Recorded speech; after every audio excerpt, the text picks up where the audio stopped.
All right, all right, all right. We got a lot to cover, people. It has been an absolute while since I have been here. So I'm just going to go here for just a wee moment. Just going to I just copy and paste this crap real quick. Let's get the vibrate off my phone. That'd probably be a good idea. Okay, so I'm just going to go ahead and just get this going and we go from there. So I'm going to be on here for a while,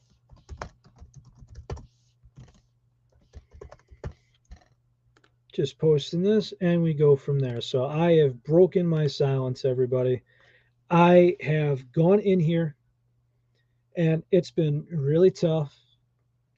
IRL wise, just between work and constantly keeping up to date with everything, it's just been so hard to constantly be at it. And it's like by the time you get home at 6 o'clock and, to make the content, get all the banners, everything going, it really was just overall frustrating. It took a lot out of me, especially during the summer and fall. During the winter, it was a little easier, but with everything going on at the lockout and no news and it contradicting itself on a daily basis, I just decided to stay silent for a while. But I am back. I am here to cover everything I got. I got an enormous amount of subjects. And let me just see what I got on my pamphlet here. Let me just see if anyone needs to go from there. Okay, so I guess the main thing I wanted to start out with is one of the things that did get changed that I was fighting against was the jersey ad. So a lot of people were pissed because instead of on the shoulder where it just said Majestics, that got moved to where there's a Nike swoosh on the front. I get it. So some people were just being anti Nike. But for me, what I wanted was I remember when the NBA swapped over to Nike jerseys, and during the games, they were actually ripping while the players were wearing them. And everyone was wondering, why are these Nike jerseys ripping? So I was just concerned about the quality of the item. And so far, there has been no issues, which I'm happy about. Thank goodness for that. So, from doing so, I just want to know as far as the advertisements on the jerseys. Again, everyone wants to say, hey, this is the major leagues. This isn't the minor leagues. You don't want it to be like NASCAR. So, again, if it's going to be on the side, on the shoulder right here, what are we going to do exactly? You know what I mean? How is this going to be done? I don't know how that's going to be. So is it going to be just like, hey, a little something on the side? Not going to lie. If you had Sam Adams on the shoulder for a Boston Red Sox uniform, that would be amazing. But if it was across the chest, like where this gray area is, like right, or maybe even on the top of the Navy, you got Nike right here, and then you had Delta for the airport for the Yankee jerseys. That sucks. I say the worst one is those tacky ones. Like, who wants to have Subway in a yellow and green on a Rockies jersey? No good. So then I got a good example right here, a prime example. One sec.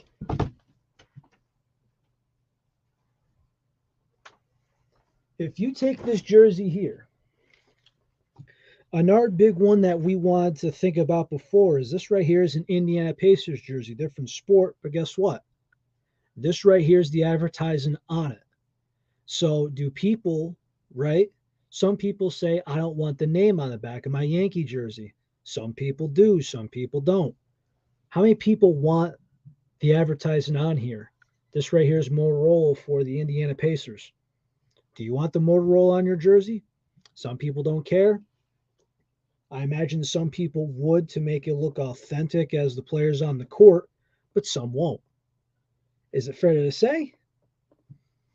I mean, it is fair. But me personally, I can deal without. Just my 2 cents. But since it's inevitable and since it's here and since people want revenue to keep coming in, and in, well, I surely can respect that. I really can. But you know what?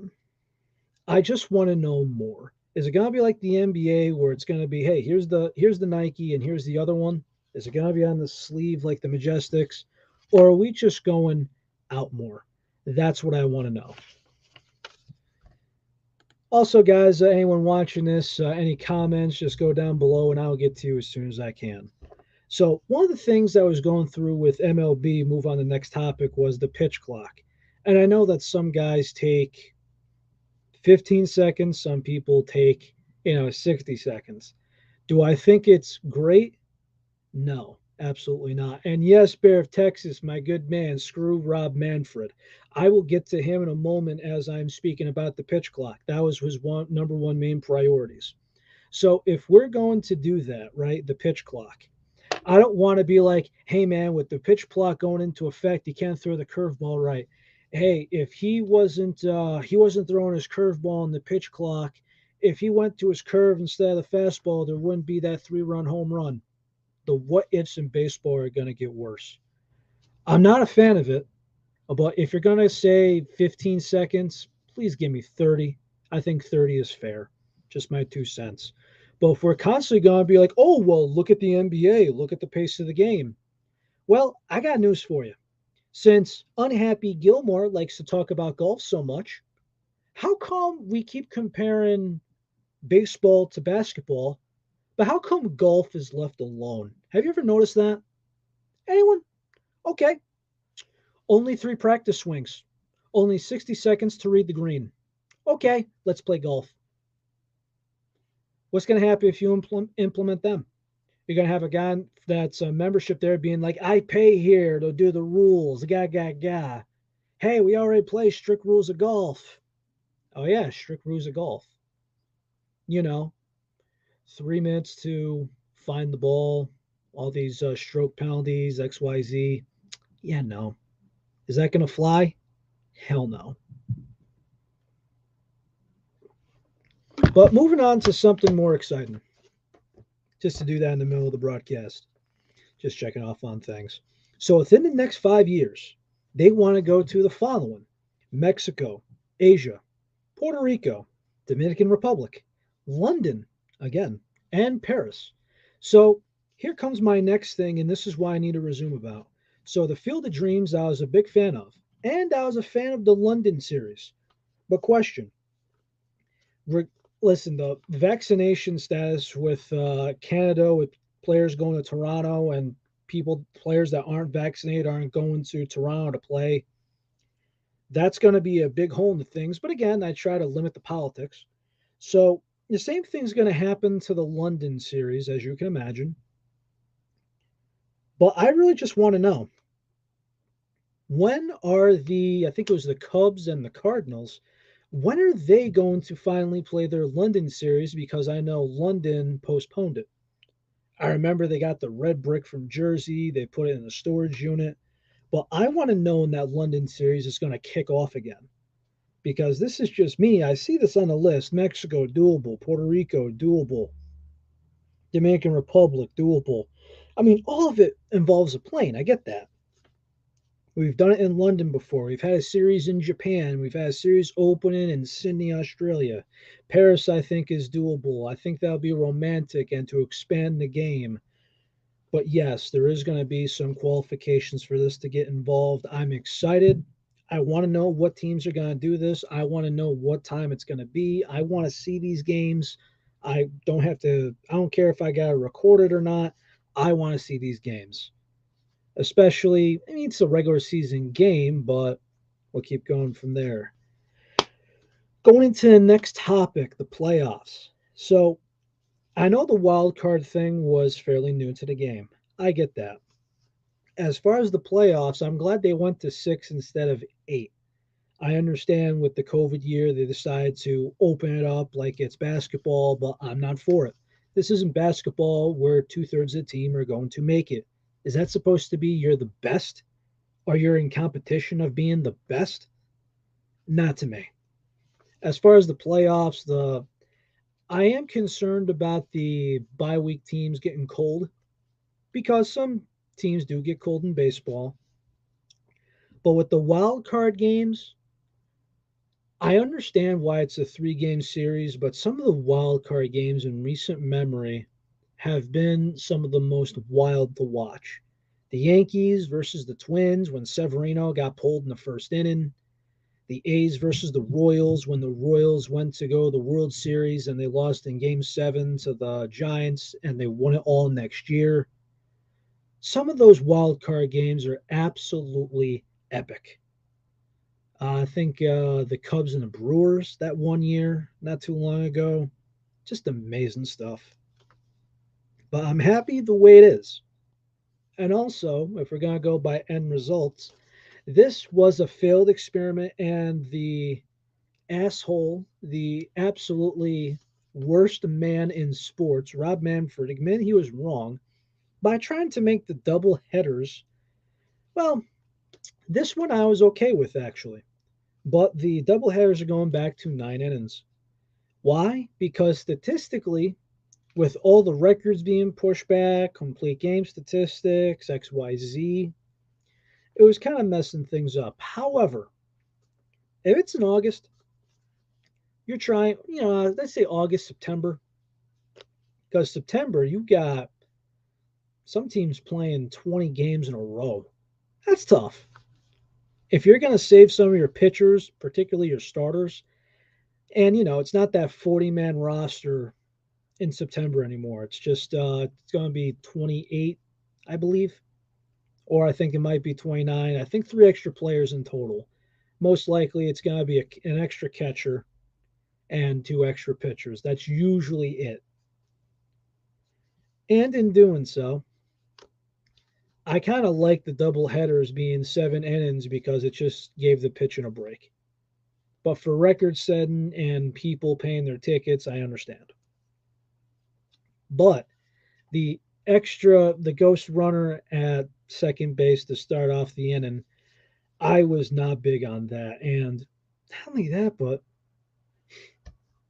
so many people tried too hard because everyone said, oh, they're just going to lay down a bunt. How many people laid down a bunt to try and get that man over the third base? Nobody. How many people tried to hit out of the park to get their moment? A lot of people. And there was one game in particular. DJ LeMahieu started off on second base, and I think Luke Voigt was the batter. A pass ball brought DJ LeMahieu to third base. And then all he needed, and was what happened, Luke Voigt hits a fly ball to right field. He runs back, he catches it. DJ LeMahieu walks into home plate, and they win. They walk it off. And a win's a win, but, looking back on it, it just felt weird. It wasn't one of those epic game closing events. It just wasn't. It didn't have the same feel. It's kind of like one of those Mickey Mouse championships where it's just like you won by default. You were the only one that participated that wasn't eliminated. It's like, yeah, okay, I guess. But what to from now? Where to from now?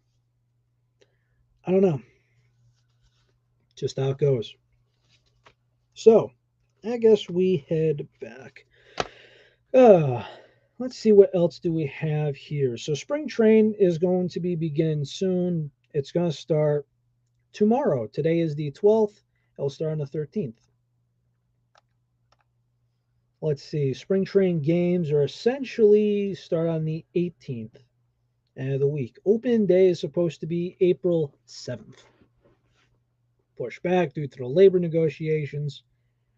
And the original games between March 31st and April 6th will be made up with 3 games at the end of the previous scheduled regular season, and as part of this 9 inning game doubleheaders. So we know the playoff format, and okay, on-field rule changes. Now, I was in favor for the DH because, listen, essentially people were pissed about Max Scherzer, for one example, doing a bunt drill and him breaking his nose. Now, was broken nose Max Scherzer a deadly pitcher on the mound? Absolutely, because he's a menace. But for somebody else, like Masahiro Tanaka pulling his hamstring, running down the first baseline, Adam Wainwright having himself out for the year because of what he did at the plate. And as sadly as I say it, Jacob DeGrom being his only run support in some of the games he starts, him being no matter where you put him, regardless of how you take the injury or the other pitchers in MLB, but when he's healthy, I'd say he's the best pitcher in baseball. And depending on where you rank him, even right now with this injury that's lingering and possibly a Tommy John surgery, if you don't think he's top five, I think you might be nuts. But hey, no judging here. But the National League DH was inevitable. Did I think it was a lot quicker than what I imagined? Yes. I predicted this was going to be, I want to say, 2025.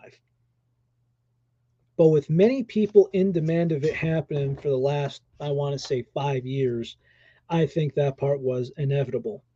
And in fact, you probably don't know this, but if you're a guy like me, born in the 90s, and if you want a good baseball game early on, pick up MVP Baseball 2004. And if you go to MVP Baseball 2005, that was when they really, this is when EA Sports was on top of their game. And the difference between 2004 and 2005 were phenomenal. That was one of those games where if you bought back to back, you weren't going, damn, I need an update. Like you're complaining about it, like you need to redo your registration for your license or your car. No, this was spectacular. This was chef kiss. This was magic. And let me tell you, it was just great stuff. But even back then, they had to switch for American League or National League DH, just how it is. It's been spoken about for years and it's actually been taken into initiative. So that's just kind of how it goes. So if we go back to Major League Baseball talk, I am a fan for the National League DH mainly because of the injuries, and I really think that the offensive end will be more productive. I still think the Cy Young Award should be American League and a National League because I still think they're different to a point, different styles of play. But I think that's going to be just better overall. Instead of having a pitcher take 5 minutes to lay down a bunt or try and bloop a single, you're going to have a real batter where it's not like, hey, you know what? 2 outs, pitcher's going, I'm going to go grab popcorn. I'm going to go to the bathroom. I'm going to grab me a beer. No, you're going to watch this guy be a savage in the box. So, a couple other big debates going on with baseball. According to what's going on. And I'm happy that they're going to have a couple of players, a couple MLB officials, and an MLB umpire discuss things from now on. And my thing is like, listen, fuck Scott Boras, and I hate to bring up Trevor Bauer, but he was one of the guys that actually just said, listen, keep him out of union business. Because Max Scherzer is like, hey, daddy, let's come to the union meetings. And we did not want that. Keep that guy out of the union, period. But going forward, there's a couple of things here. The big thing I actually liked was the larger bases. So with the larger bases, right, it's just a little bit, and some people are like, oh, we're trying to change the game. Well, if we had to go by the rule changes we have now, there would be an outrage. But a couple years ago, I want to say 2012, Tim Hudson, he's going to be on the Hall of Fame ballot soon. Not sure if he's going to get in or not, but he had his foot stepped on and he broke his ankle and he was out for the next year. I think that would have been 10 more wins on his resume. Let's see if I look that up right now. Yeah, he was pitching for the Giants, I believe. Come on. Tim Hudson. Ah, there we go. Baseball reference. I overpassed it. Sorry about that. Let's see. It was the year he really broke his ankle. I forget when. I think he was I forgot what the year was. But anyhow, I want to say it was around that time. But going forward, base is a little bit bigger for some of the people fielding. Pitchers, first basemen, base runners. A little bit bigger is not going to kill you. Crucify. It's not going to change like, oh, the 2 inches is going to make the big difference of safe versus out. When how many times is that going to be reviewed? How many times are you going to blame, hey, I need the smaller bag for him to be out? I don't think we're going to go there. Please don't. Let's not. I am perfectly okay with that. The defensive shifts. Well, so granted, I think the shift should be. I thought of how you could limit it, but there's so many people fighting for a major league roster, and I kind of feel bad if you're a guy like Ryan Howard, Mark Teixeira versus righties, because when you have that kind of shift, it does take away a lot of hits, and I do mean a lot. David Ortiz, you had a shift on. Ryan Howard, you had a shift on. Joey Gallo, of course. Some people said Craig Biggio, but if you look at all the people that are in the minor leagues just fighting for that major league spot, I think you had to.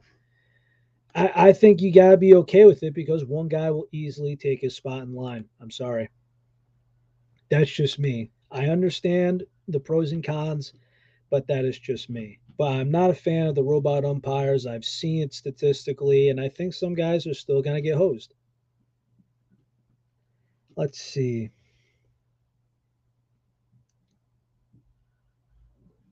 The pitch clock, limit the fist and shifts, larger bases, automatic ball and strike system. So I actually like this because the joint competition committee or compet, yeah, what is that? Yeah, the joint competition committee, the JCC. So it's 4 active players, 6 appointed members of MLB, and 1 umpire. They're going to work on decisions such as what I just mentioned. Sorry, I can't read today, guys. I apologize. Well, what's actually really good is that there is a 45-day notice for active players, so we don't have to worry about something going into next year.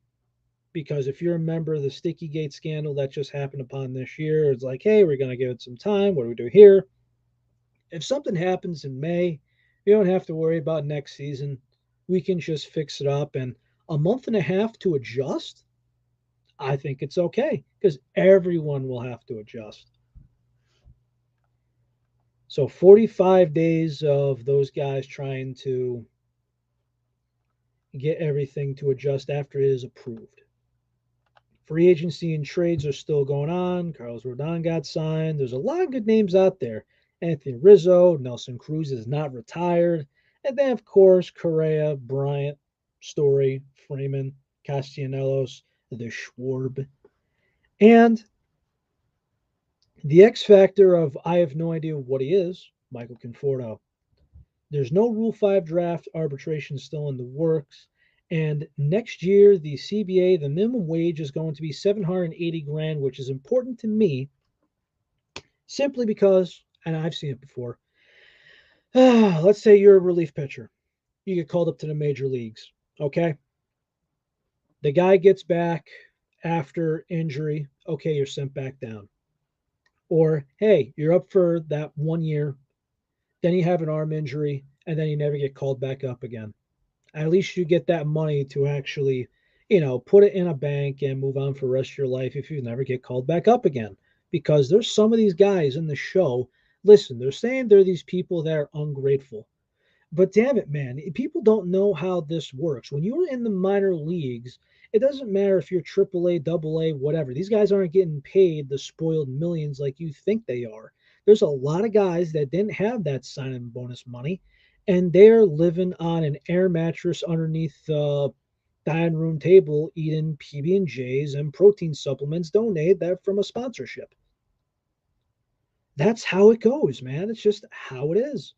There's a reason why people are saying, hey, what we should do for the minor league system is, hey, get them like a $25 gift card to Chili's, Subway, Jersey Mike's, whatever, and say, hey, man, I will give you a gift exchange, instead of paying money, give a guy a gift card to get himself a meal for an autographed baseball or just something.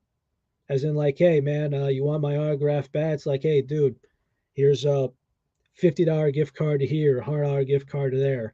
Because you've noticed that there's a lot of these minor league teams that just aren't making the money. There's a lot of these minor league teams that are, some of them have opted to say, hey, I'm sleeping in the clubhouse tonight because these fees for the housing that come in my check are outrageous. Because to be an athlete and condition yourself and to have the proper nutrition, everything, and plus some of these guys got families doing it all 400 hours a week before taxes and the housing coming out. What do they say? What's the minor leagues? Long bus rides, scavenging money because you ain't got none. Everyone says it. It is long bus rides and no money. Because it's much different than some of the Major League Baseball players out there. You know, kind of think about it this way. You look at some of the guys that are making money in the locker room. It's like, hey, the guy asked me to clean his cleats. It's like, hey, I'm cleaning his cleats so I can make myself maybe gives me a $10 tip. It's the stuff with minor leagues that just make it so tough. And even though some of these guys were, I think it's $700 for AAA, that's the max. And then the major leagues, it goes to like 100 times that amount, maybe 1,000 times that amount. But we will get through things with time. I'm so glad we're at 27, 28 minutes now. So I will be back sometime this week. We'll discuss more free agent destinations, more rules, and everything baseball. This is AJ Torres. This is Really Demolished, calling strikes. I'm happy to be back, and we will see you next time. And remember, down the ticker below, at Relentless41 on Twitter, hashtag calling strikes if you want to talk baseball. I will see you next show. Take it easy.